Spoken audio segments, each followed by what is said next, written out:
소설 중에 이 영국의 여류 작가이죠. 좀 오래되신 분인데 우리 제인 오스틴이라는 분이 지은 오만과 편견 그런 소설이 있습니다. 뭐 영화로도 많이 나왔고 보신 분도 있을 텐데 Pride and Prejudice라는 소설이죠.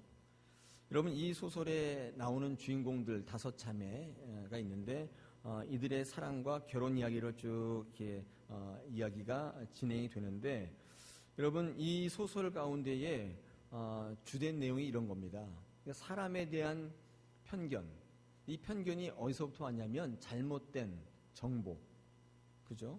그래서 그런 것들로 인해서 오만이 생기고 편견이 생겨서 결과적으로는 사람의 관계가 이그러지고 사람의 좋은 어떤 유익을 누리지 못하는 그런 관계로 치닫습니다.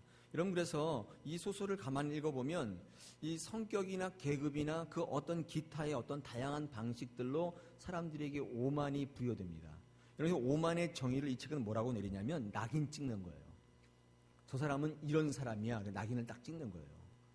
여러분 그게 정당한 정보면 괜찮은데 거짓 정보들이 많죠. 대표적인 게 뭐예요? 그 사람의 중심을 보지 않고 뭘 봐요? 항상 외모를 본단 말이죠. 여러분 외모를 보면서 얻은 잘못된 정보를 가지고 그를 딱 낙인 찍는 걸 뭐라고 한다고요?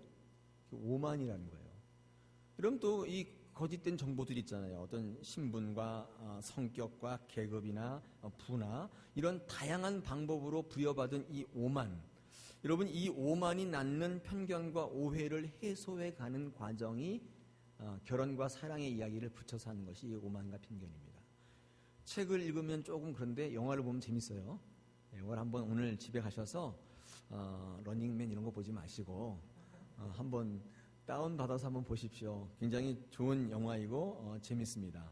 여러분 그래서 이 책에 정의하는 오만이라는 것이 낙인 찍는 것이다. 편견은 그것으로 인해서 그릇된 판단을 하는 거예요. 여러분이 성경에 보면 사무엘장 16장 7절에 이렇게 되어 있습니다. 여호와께서 사무엘에게 이르시되 그 용모와 키를 보지 말라. 내가 이미 그를 버렸노라. 내가 보는 것은 사람과 같지 아니하니 사람은 외모를 보거니와 나 여호와는 뭘 본다고요? 중심을 보느니라. 할렐루야. 여러분 하나님께서는 중심을 보시기 때문에 오만한 분이세요? 그렇지 않다는 거예요. 하나님은 정확하게 보고 계시고 오만하지 않으시기 때문에 우리 인간들 특히 저와 여러분에 대한 편견이 없어요. 그러니까 하나님 앞에는 다 공평하다고.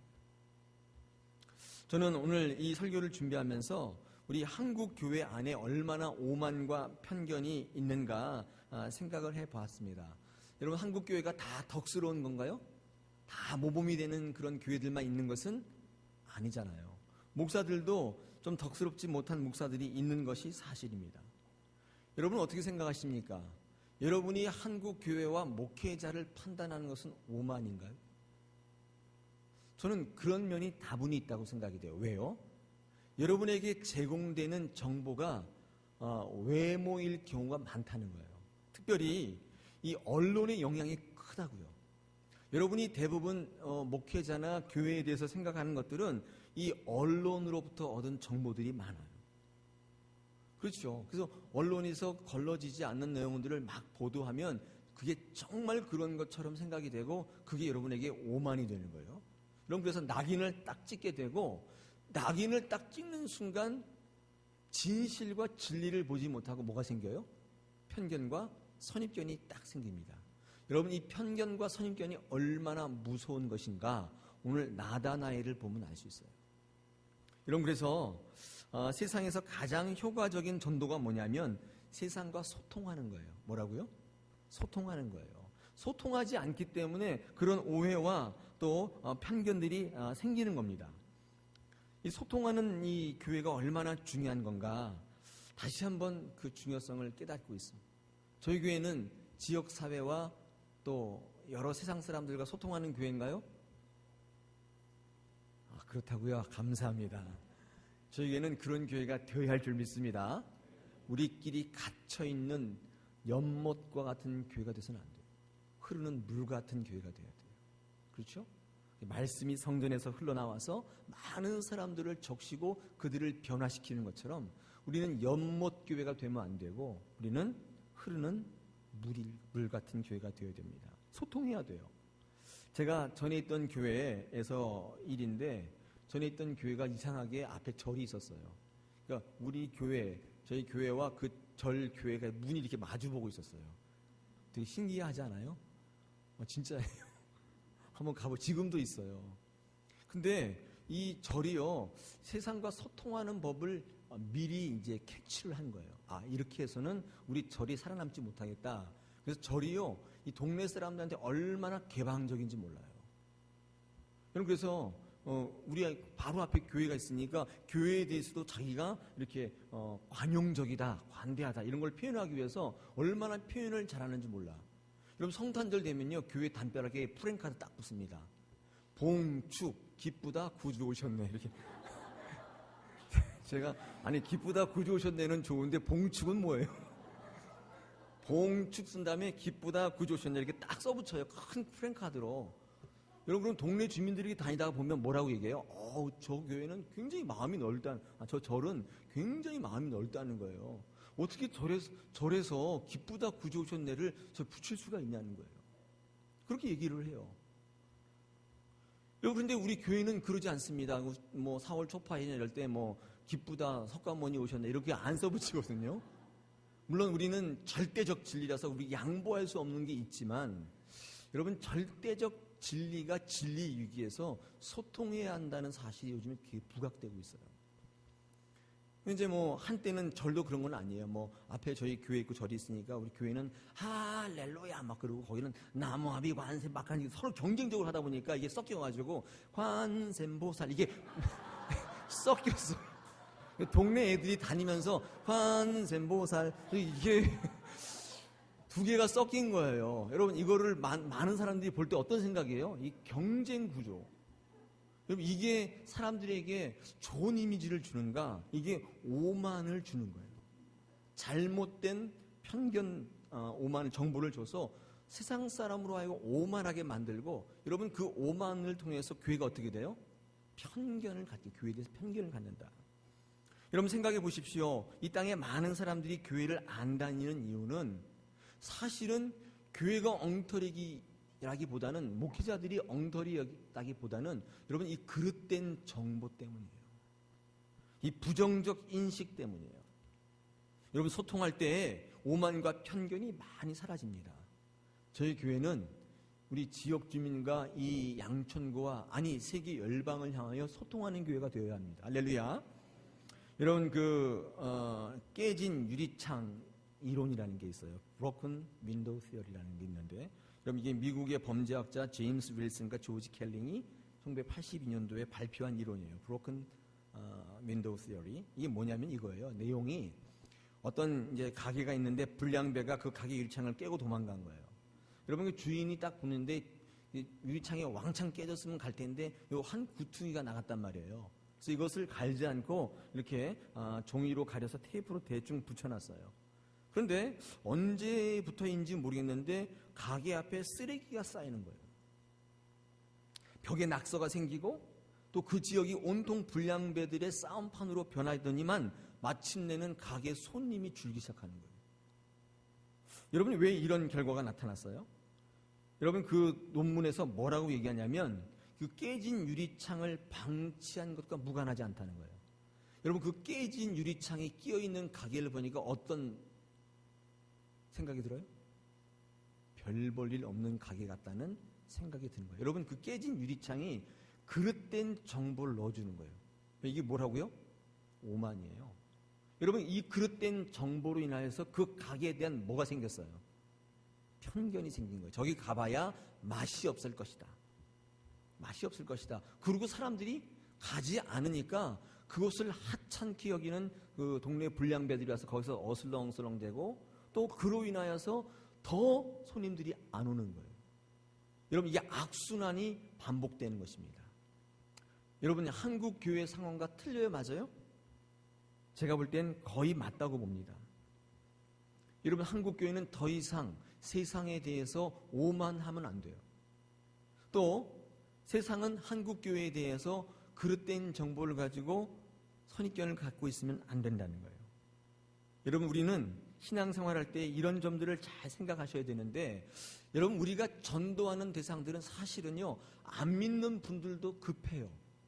그런데 뭐가 더 급하냐면, 이런 오만으로 인해서 잘못된 편견과 선입견을 갖고 있는 그들이 더 급하다고요. 왜?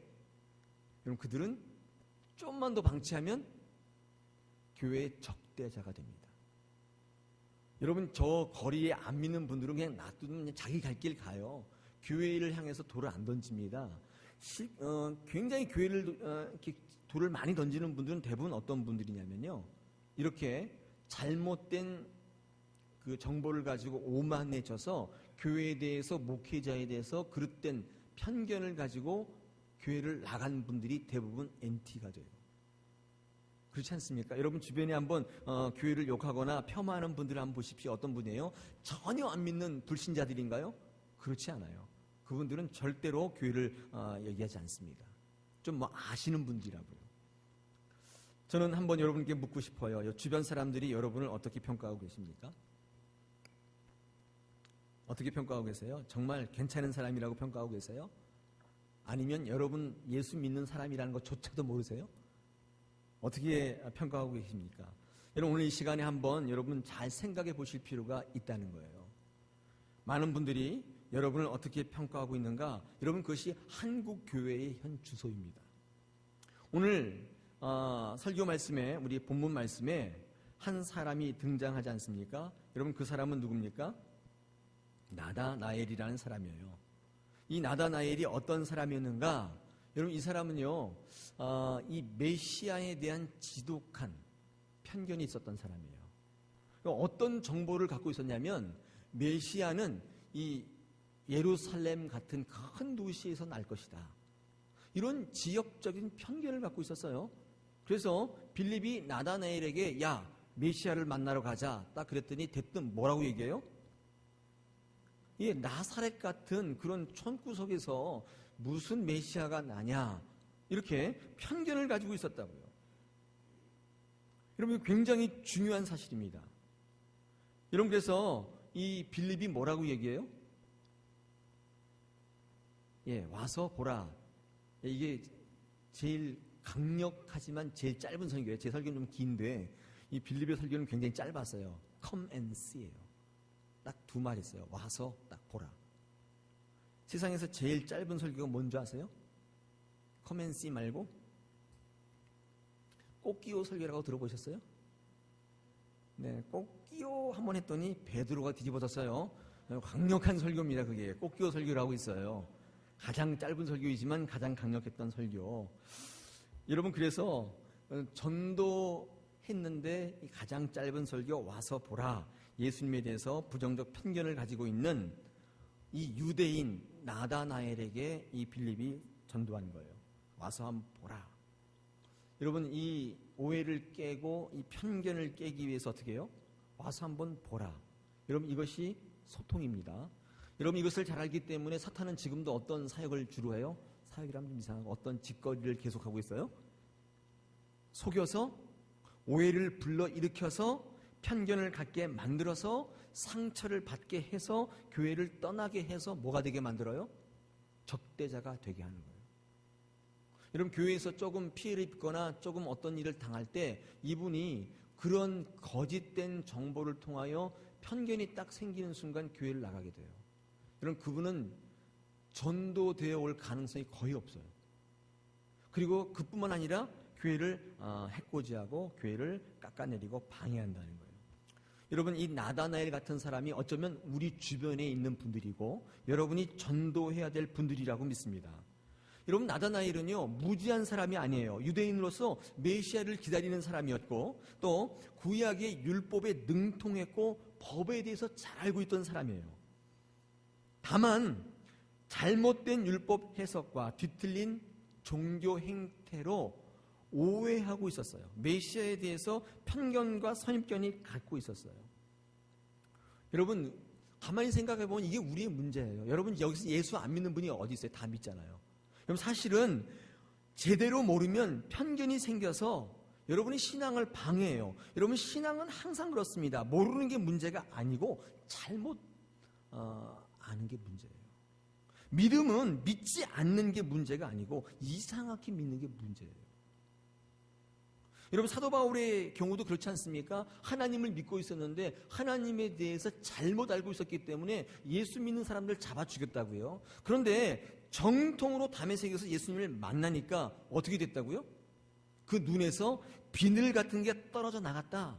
사도행전 9장 18절에 보니까 즉시 사울의 눈에서 비늘 같은 것이 벗어져 다시 보게 된지라. 여러분, 그전까지 눈에 뭘 끼고 있었다는 거예요? 이따만한 고기 비늘, 생선 비늘이지 않습니까? 여러분 끼워보셨어요? 저도 안 끼워봤어요. 끼워보면 어떻게 되겠어요? 세상이 제대로 보여요? 다 굴절되어 보인다고요. 여러분, 우리가 믿음이 없다면 왜입니까? 우리 열심히 없기 때문이기도 하지만 대부분 뭐예요? 신앙적 편견 때문에 많이 옵니다. 여러분, 그래서 우리는 어떻게 해야 돼요? 자꾸 배워야 돼요. 근데 이 현대 기독교의 문제인데 잘 배우려 하지 않습니다. 잘 오지 않아요. 모이지 않아요. 여러분, 그래서 여러분의 신앙의 질을 결정하는 것은 여러분이 얼마큼 많이 배우는가, 거기에 따라 달려 있어요. 여러분, 나다나엘은 이 지역적 편견을 갖고 있었기 때문에 예수님께로 나오려고 하지 않았어요. 여러분, 뒤집어 얘기하면 그 편견 때문에 구원받지 못했을 수 있다는 거예요. 하나님께 다가오지 못하고 하나님을 만나지 못했던 이유가 그 편견, 지역적 편견 때문일 수 있다는 거예요. 여러분, 편견이 이렇게 무서워요. 구원을 만나지 못하게 해요. 주님을 보지 못하게 만들어요. 자칫하면 나다나엘은 구원받지 못할 뻔했어요. 뭐 때문에? 그 편견 때문에. 여러분, 한국 교회 안에 있는 편견이 있어요, 없어요? 있다고요. 지금도 경상도 교회, 전라도 교회, 무슨 뭐 북한 교회 뭐 나눠져 가지고 있는 교회들이 굉장히 많이 있습니다. 그거는 잘못된 거예요. 여러분, 교회는 누구나 다 들어올 수 있어야 돼요. 뭐 어떤 누구나 다 들어와서 예배할 수 있어야 교회예요. 제가 언젠가 말씀드렸죠? 특정 지역인만 들어올 수 있는 교회는 교회가 아니라 뭐라고요? 예, 향후회라고 제가 말씀드렸어요. 교회가 아니에요. 여러분, 그런 교회가 어디 있어요? 진짜 있어요. 전라도 사람만 다니는 교회가 있고요. 경상도 사람만 다니는 교회가 있어요. 거기 가면은 목사님이 다 사투리로 설교해요. 제가 한번 가서 들었는데, 경상도 다니는 교회 앞서 한번 들었는데, 그 목사님이 그때 베드로가 물 위를 걸어오는 그 설교를 하시더라고요. 근데 너무 기가 막히고 웃겨서 뒤로 자빠질 뻔했어요. 베드로가 주님, 저를 물 위로 걷게 해주십시오 그랬더니 예수님이 베드로야, 온나 설교를 그렇게 하시더라고요. 저는 그렇게 설교 안 하잖아요. 베드로야, 이리 오너라 이렇게 하는데, 거기는 경상도 목사님이니까 베드로야, 온나 이렇게. 네. 저만 웃고 아무도 안 웃어요. 다 그 쓰는 말이니까. 그럼 그런 교회가 교회 아니잖아요. 그래서 이 목사님들은 표준어를 써야 돼요. 어떤 분은 그 사투리로 설교하시는 분들 있잖아요. 그게 별로 안 좋아요. 이게 목사님은 복음을 파는 세일즈맨이에요. 제가 자동차를 파는데 어디 가서 제가 치우친 이렇게 성향을 갖고 있다는 차가 팔려요, 안 팔려요? 안 팔려요. 물론 나랑 같은 쪽이 만나면 팔리겠지만 반대쪽은 안 팔린다고요. 그건 굉장히 어리석은 짓이에요. 그래서 목회자는 딱 중간에 서 있어야 돼요. 이것도 저것도. 여당도 야당도 아니고 경상도 전라도도 아니에요. 여러분, 그렇지 않으면 이 복음이 치우쳐지는데, 여러분 얼마나 어리석어요. 뭘 양산하는 거예요? 또 다른 선입견, 편견을 양산한다 그 말이에요. 여러분, 전혀 믿지 않는 자들도 시급하지만 이 편견, 선입견 갖고 있는 분들이 더 시급해요. 여러분, 우리가 전도해야 될 사람은 나다나엘 같은 사람이에요. 할렐루야. 왜요? 그들은 결국 주님과 교회를 방해하는 적대자가 되기 때문이에요. 여러분, 많은 사람들이 이 시대의 불안한 미래 가운데 몸을 떨고 있습니다. 불안감과 공허감이 늘 우리를 엄습해요. 우리는 어떤 존재를 이렇게 붙잡고 싶어 한다고요. 근데 예수님은 어떻고 부처님은 어떠냐, 그런 분들이 있어요. 이런 분들은 왜 그러냐면, 선뜻 교회로 다가오지 않는 이 분들은 이 부정적 인식 때문이에요. 저와 여러분이 어쩌면 잘못된 정보로 그들을 교회로 막고 있는지 몰라요. 중요한 게 뭐냐면, 그들의 상한 심령을, 갈급한 심령을 주께로 인도해야 되는데, 이 교회에 대한 잘못된 편견을 갖지 않도록, 무지하지 않도록 여러분 어떻게 해야 돼요? 그들을 잘 인도해야 될 책임이 우리들한테 있다는 거예요. 그냥 버려두면 그들은 죽습니다. 그리고 하나님께서는 그들의 핏값을 여러분의 손에서 찾을 거예요. 그 옛날 나다나엘에게 누가 있었어요? 빌립이 있었다고요. 여러분, 지금 여러분 주변에 선입견과 편견으로 죽어가고 있는 여러분 주변 사람들 곁에 누가 있어요? 누가 있어요? 아니, 내가 있다고 빨리 얘기하세요. 내가 있어요. 여러분이 그들에게 빌립이 되어주셔야만 됩니다.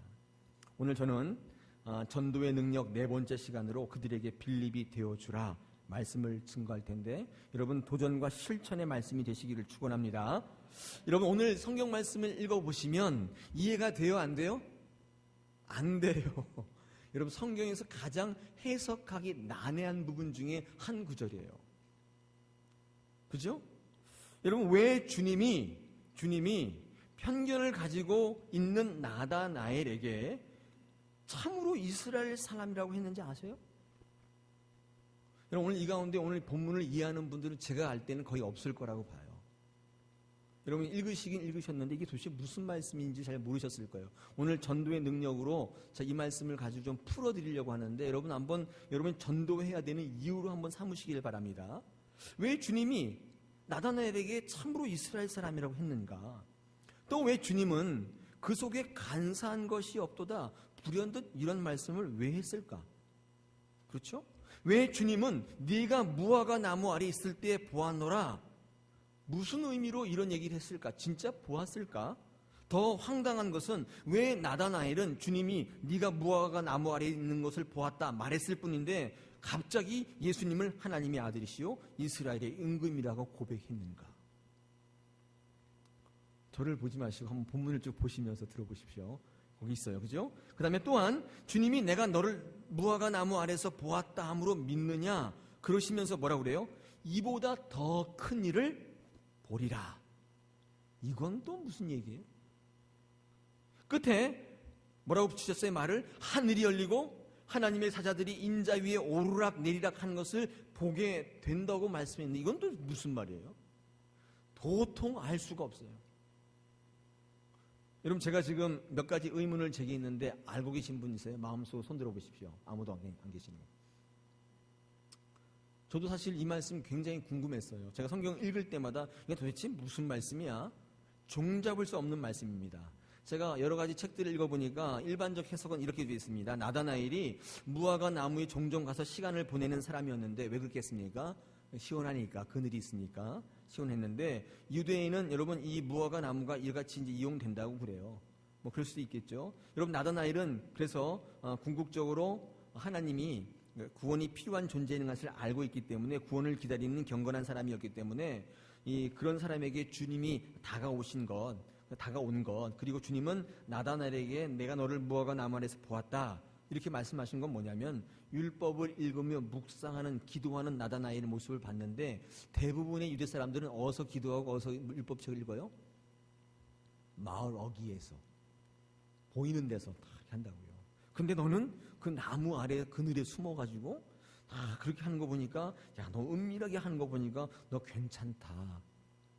여러분, 많은 책들이 이렇게 이 구절을 해석해 놨어요. 근데 과연 그렇습니까? 과연 그런가? 과연 이 말이 그렇게 쓰여진 말인가? 여러분, 성경을 해석할 때는 배경이 굉장히 중요하다고 제가 늘 설명하거든요.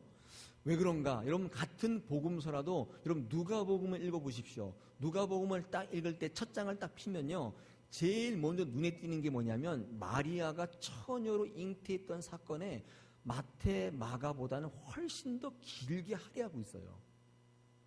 아주 자세하게 나와 있다고요. 왜 그럴까요? 누가는 의사이기 때문이에요. 누가는 의사이기 때문에 어떻게 아이가 만들어진다는 사실을 정확하게 알고 있었는데, 처녀가 잉태했다는 말이 어떻게 해요? 이상한 거예요. 여러분, 그의 가지고 있는 직업적 배경이 마리아 기사를 좀 길게 쓰게 만들었다고요. 여러분, 성경은 쓰여진 배경이 굉장히 중요합니다. 여러분, 과연 나다나엘이 무화과 나무 아래서 그렇게 했다 치더라도 여러분, 그 칭찬으로 말미암아 동시에 갑자기 예수 그리스도를 메시아로, 하나님의 아들로, 임금으로 구별하여 부를 수 있겠는가요? 상식적이지 않다는 거예요. 여러분 더더욱 성경은 그 어디에도 나다나엘이 무화과 나무를 해서 묵상을 했다, 기도를 했다 이런 구절을 언급하고 있지 않아요. 추측일 뿐입니다. 자, 그렇다면 이 구절을 우리가 어떻게 해석해야 될까? 여러분 성경을 조금만 주의 깊게 읽어보시면요, 이 성경에 힌트가 있어요. 여러분 오늘 본문은 총체적으로 야곱과 연관되어 있어요. 누구랑 연관되어 있다고요? 야곱과 연관되어 있어요. 주님은 그렇게 나다나엘이 주님께로 걸어오는 모습을 보면서 동시에 누구를 떠올렸냐면, 누구를 떠올렸어요? 야곱을 떠올렸다고요. 주님은 유대 땅에서 태어나면서 자라면서 구약을 공부했겠어요? 안 했겠어요? 했다 그 말이에요. 이 주님 머릿속에는 이 야곱에 대한 생각도 다 있고 다 지식이 있어요. 야곱이 어떤 사람이라는 걸 알고 있어요. 야곱은 어떤 사람이에요? 복을 갈망했던 사람이고, 처음에 그 복이 잘못되었지만 약복강가에서 하나님을 만나서 그 야곱이라는 이름이 이스라엘로 바뀌어지며 하나님의 진정한 복을 받는 그 야곱을 공부하고 알았다 그 말이에요. 그런데 지금 모든 편견을 깨고 나사렛이라는 편견을 깨고 주님께로 걸어오는 나다나엘을 보니까 뭐를 보이는 거예요? 야곱으로 보이는 거예요. 여러분 오늘 본문에 참 이스라엘 사람이다, 간사한 것이 없다, 여러분 이 말을 딱 들으면 이 말은 분명히 야곱에게서 차용해 온 말이에요. 여러분 이스라엘은 누구의 이름이에요? 야곱의 이름인데 어떤 이름이에요? 약복강가에서 하나님을 만난 다음에 부여받은 이름이다 그 말이에요. 여러분 간사하다는 건 뭐예요? 이게 야곱의 원래 이름의 뜻이에요. 야곱의 원래 이름의 뜻은 간사하다, 속이는 자다, 뒤꿈치를 잡은 자다. 복을 받을 수만 있다면 부모 형제 속이는 것쯤은 아무것도 아닌, 여러분 그 이름이 야곱이라고요. 여러분 지금 나다나엘을 딱 보니까 간사한 것이 아무것도 없어요. 그는 참 이스라엘이다. 이 말은 우리가 어떻게 이해해야 돼요? 복의 개념이 완전히 깨진, 예전에 복 받으려고 했던 야곱의 모든 것들이 다 깨진, 정말 하나님을 찾고자 하는 야곱의 모습을 연상하게 된 거예요. 여러분 알다시피 이스라엘은 야곱이 약복강가의 하나님과 씨름한 후에 얻은 이름, 그렇죠? 여러분 그래서 이 하나는 예전에 간사한 자로서의 야곱, 변화받기 전, 또 하나는 하나님을 만나고 난 이후에 영광스러운 모습의 야곱입니다. 여러분 주님은 이 두 모습을 지금 대조시키면서 나다나엘을 말씀하는 거예요. 주님께로 오는 이 나다나엘의 모습을 보면서 우리 주님은 기쁘셨다는 거예요. 여러분 야곱을 좀 묵상해 보신 적 있으세요? 야곱이 여러분 그 에서를 속이고 복을 받잖아요. 그죠? 제가 뭐 수요사경이나 우리 금요심야 때 야곱의 설교를 많이 했는데, 여러분 야곱이 그토록 받기를 원했던 복이 뭐였어요? 네? 장자의 명분이요. 그렇죠. 그럼 야곱이 그렇게 장자의 명분을 끄집어 땡겨가지고 가셔서 받기를 원했던 그 복의 실체가 뭐냐? 사실 그때는 잘 몰랐어요. 근데 라반의 집으로 도망쳐서 이 야곱이 살아가는 일생을 쭉 보면 야곱이 그토록 원했던 복이 뭐냐면 돈과 여자였어요. 그렇죠? 아니에요? 그랬다고요. 정말 이 야곱이 받기를 원했던 것은 처음엔 여자였어요. 누구를 그렇게 원했어요? 라헬을 그렇게 원했다고요. 근데 바보같이 첫날 밤에 눈이 어두워가지고, 그럴 수가 있는지 잘 모르겠어요 저는. 근데 레아를 라헬로 착각해가지고 원치 않는 여자와 또 7년을 살고, 그 다음에 또 수많은 시간을 그 한 여자를 얻기 위해서 그렇게 노력을 한다고요. 왜 그런 행동을 보일 수 있었어요? 이유가 뭐예요? 이유가 뭐예요? 예, 여자가 하나님이 내게 주시는 복이라고 생각했던 때문이에요. 그래서 레아도 얻고 라헬도 다 얻었어요. 그 다음에 그가 추구했던 게 뭐예요? 돈이라고요, 돈. 여러분 그래서 뭐 그 라반 그 삼촌 그 집에 있는 소를 치면서 얼룩무늬 소 뭐 아닌 소를 이렇게 잘 이렇게 해서 속여가지고 그 많은 재산을 모으잖아요. 여러분 그리고 나서 이 야곱은 두 여자를 싣고 다 고향으로 가는데 이제 누가 기다려요? 에서가 기다리고 있는데, 여러분 그 에서를 기다리고 있는 그 모습을 바라보면서 그는 정말 복된 자가 아니에요. 에서가 나를 죽일까 봐 전전긍긍하는 거예요. 여러분 그 모습을 바라보면서 야곱은 이제까지 헛된 복을 추구했던 사람인데 여러분 이 야곱이 어디서 누굴 만나요? 약복강가에서 하나님과 만나 씨름하면서 그 복의 개념이 어떻게 해요? 완전히 깨져버려요. 완전히 깨지고 하나님이 이스라엘이라는 이름을 주면서 네가 그토록 받기를 원했던 복은 뭐라는 거예요? 바로 하나님 자신이다. 여러분 이스라엘이 그런 뜻이에요. 이스라엘이. 여러분 우리가 작정한 사람들을 주님 앞에 이끌 때 주님은 항상 복을 주시는데 여러분 이것은 어떤 복이냐면 하나님 자신을 주기를 원하신다는 거예요. 하나님이 복이 되기를 원한다는 거예요. 하나님을 만나면 하나님 앞에 씨름해서 하나님을 만나게 되면 뒤틀렸던 인생이 다 펴지고 부족했던 것들이 채워지고 야곱이 가지고 있었던 모든 불안감, 초조, 공포, 두려움이 다 없어지고 원수가 동치가 되고 목마르지 않은 복, 하나님의 생명을 얻게 되는 거예요. 여러분 이것이 사실은 뭐예요? 하나님이 주기를 원했던 그토록 주기를 원했던 복이에요. 돈이 아니고 건강이 아니고 또 출세의 명예가 아니고 권력이 아니고 여러분 중요한 것은 뭐예요? 편견과 그릇된 인식을 버리고 주께로 나오는 거예요. 우리 마찬가지입니다. 우리 교회 다니는 분들 가운데 하나님의 복을 그렇게 오해하시는 분이 있어요 없어요? 너무 많아요. 내가 열심히 신앙생활해서 하나님께 내게 주시는 복이 돈이라고 생각하는 분들이 없어요? 있다 그 말이에요. 건강이라고 생각하는 분도 있어요. 여러분 그런 분들은 반드시 약복강가에 가셔야 돼요. 어떻게 돼요? 깨진다고요. 하나님이 씨름하면서 네가 이걸 받기를 원했어? 예? 그죠? 네가 그렇게 나를 오해했어?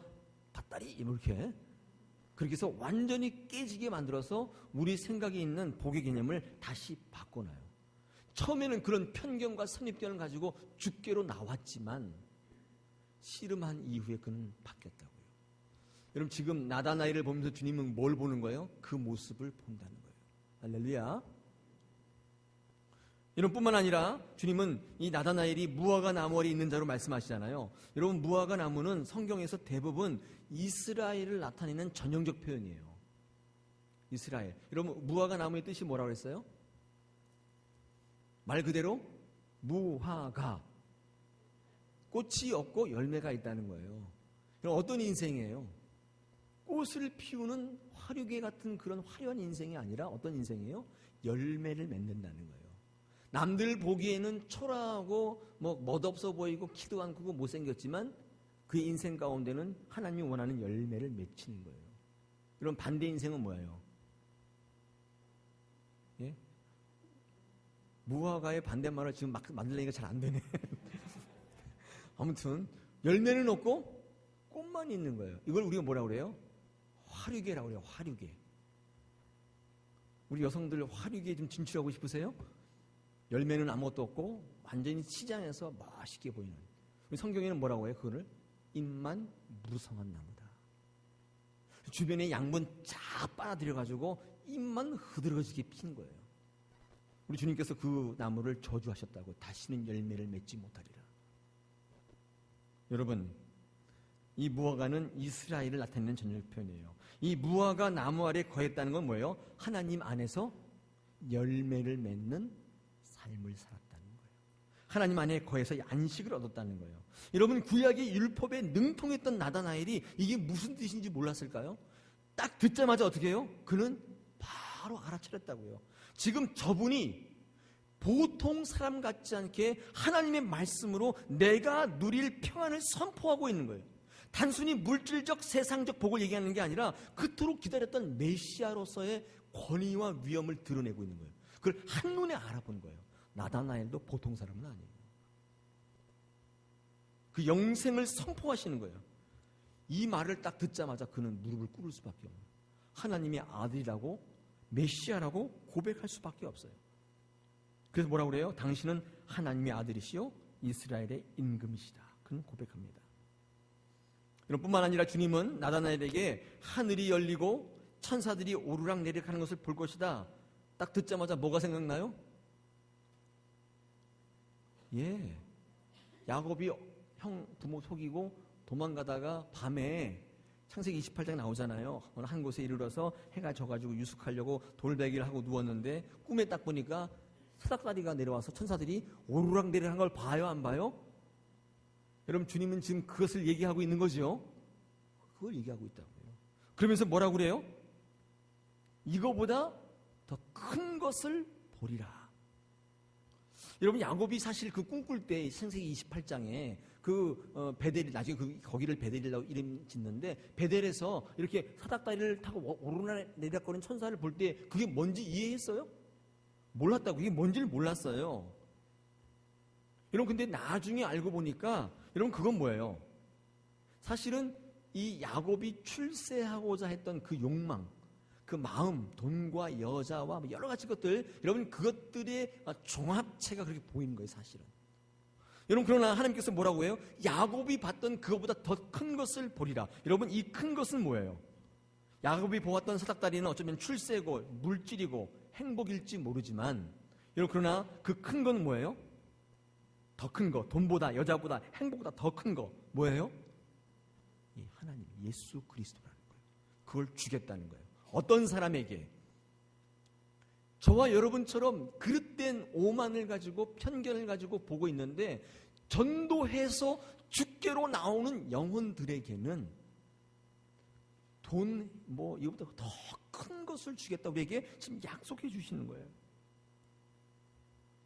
오늘 내게 영생의 생명을 주겠다. 더 이상 목마르지 않게 해주고, 더 이상 죽지 않는, 더 이상 고통이 없는 것을 너에게 주겠다. 할렐루야. 여러분, 이것이야말로 야곱이 보았던 사닥다리보다는 더 큰 거예요. 당시에 야곱은 보지 못했지만 내가 너에게 보여주겠다. 구원을 주겠다. 할렐루야. 중요한 게 뭐예요? 나오셔야 돼요. 오늘 설교 제목이 뭡니까? 그들에게 빌립이 되어주라. 여러분, 그들이 누구예요? 여러분 주변에 부정적 인식을 가지고 교회 나오지 않는 그들. 여러분, 그들에게 어떻게 해요? 하나님의 비밀을 알게 하라는 거예요. 전도하라는 거예요. 가장 귀한 것들을 주신다는 거예요. 요한복음 2장에 가나의 혼인잔치가 나와 있어요. 여러분, 가나의 혼인잔치에 두 부류의 복 받은 사람이 있다고 제가 설교하곤 하는데, 이 두 부류의 복이 어떤 복이냐? 여러분, 가나의 혼인잔치에 포도주가 떨어졌어요. 그래서 하인들이 마리아에게 얘기하고, 마리아가 예수님에게 야, 포도주가 떨어졌나 어떻게 하냐 이렇게 말했을 때 주님이 어떻게 해요? 정결의식에 쓰려고 했던 항아리에 물을 가득 채워가지고 어떻게 해요? 하인들로 하여금 그 물을 퍼다가 갖다 줘라. 연회장에다 갖다 줘라. 그랬죠. 여러분, 하인들이 뭐라고 그래요? 성경에 안 나와 있어요. 속으로 그랬을 거예요. 내가 하인이라고 나를 바보 취급하냐? 내가 이 물 떠다가면 바가지로 머리 맞을 텐데 당신 나한테 지금 왜 이런 일을 시키냐? 그러지 않았겠어요? 근데 순종했잖아요. 그래서 물을 떠서 갔어요. 근데 그게 뭐가 된 거예요? 포도주가 된 거예요. 제가 그렇게 얘기하곤 해요. 포도주가 언제쯤 바뀌었을까요? 물을 펐을 때 바뀌었을까요? 떴을 때 바뀌었을까요? 가지고 갈 때 바뀌었을까요? 이 사람이 마실 때 바뀌었을까요? 궁금하지 않아요? 여러분, 근데 중요한 사실이 있어요. 그 연회장에 많은 사람들, 목마른 사람들, 왜 포도주가 없냐 외치는 사람들이 그 포도주를 마셨는데, 그 복이에요, 아니에요? 복이라고요. 누리는 것도 분명히 복인데 더 큰 복이 있어요. 이게 뭐냐면, 이거를 떴는데 처음에 뭘 떴어요? 근데 가다 보니까 뭐가 된 거예요? 그러면 어떻게 가요? 여기 물이 너무 많아서 또 흘릴 것 같아서 못하겠는데 달달달달 떠잖아요. 눈이 튀어나와가지고 이게 뭐야? 이게 뭐지? 달달 빨리 오라고 해서 가긴 가는데 얘는 떨려가지고 가슴이 쿵강대가지고 이거를 마실 수도 놓을 수도 갖다 줬는데 사람들이 마시다고 난리가 난 거예요. 여러분, 이 하인들은 한 모금의 포도주도 마시지 않았지만, 누리지 않았지만 뭐를 아는 거예요? 비밀을 알고 있다는 거예요. 이게 어떻게 바뀌었는지를 알고 있어요. 여러분, 그들은 또다시 목마르지만 이 하인들은 어때요? 인생이 어려울 때마다 그 사건을 기억할 때 머리가 팍 서버리는 거예요. 내가 이렇게 살면 안 되지. 물을 변하여 포도주를 만드는 하나님이 계시는데 내가 왜 이렇게 살아? 내가 왜 낙심해? 내가 왜 주저앉아? 그러지 않았을까요? 죽는 날까지, 아니 하나님 앞에 갈 때까지 그 능력의 삶을 살았다는 게 어떤 게 더 큰 복이에요? 누리는 거예요? 비밀을 아는 거예요? 할렐루야. 비밀을 알게 하시라고요. 여러분 주변에 그릇된 정보 가지고 MBC 이런 거지 같은 방송을 듣고 그릇된 정보를 가지고 기독교를 폄하하고 목사들 다 거지 같다고 얘기하는 그분들에게 제대로 알게 하셔서 그들을 어떻게 해요? 하나님 앞에 데리고 나오면 하나님이 그들을 어떻게 해요? 야곱의 사닥다리보다 더 큰 것을 그들에게 보이리라. 할렐루야. 여러분 오늘 이 말씀을 들으시고 전도의 의지를 불태우십시오. 여러분 이것은 그들을 위해서가 아니에요. 바로 여러분을 위해서예요. 여러분 비밀을 아는 자가 되시기를 축원합니다. 전도하여 복받는 여러분 되시기를 축원합니다. 누리는 것보다 비밀을 아시는 분 되시기를 축원합니다. 기도하겠습니다. 하나님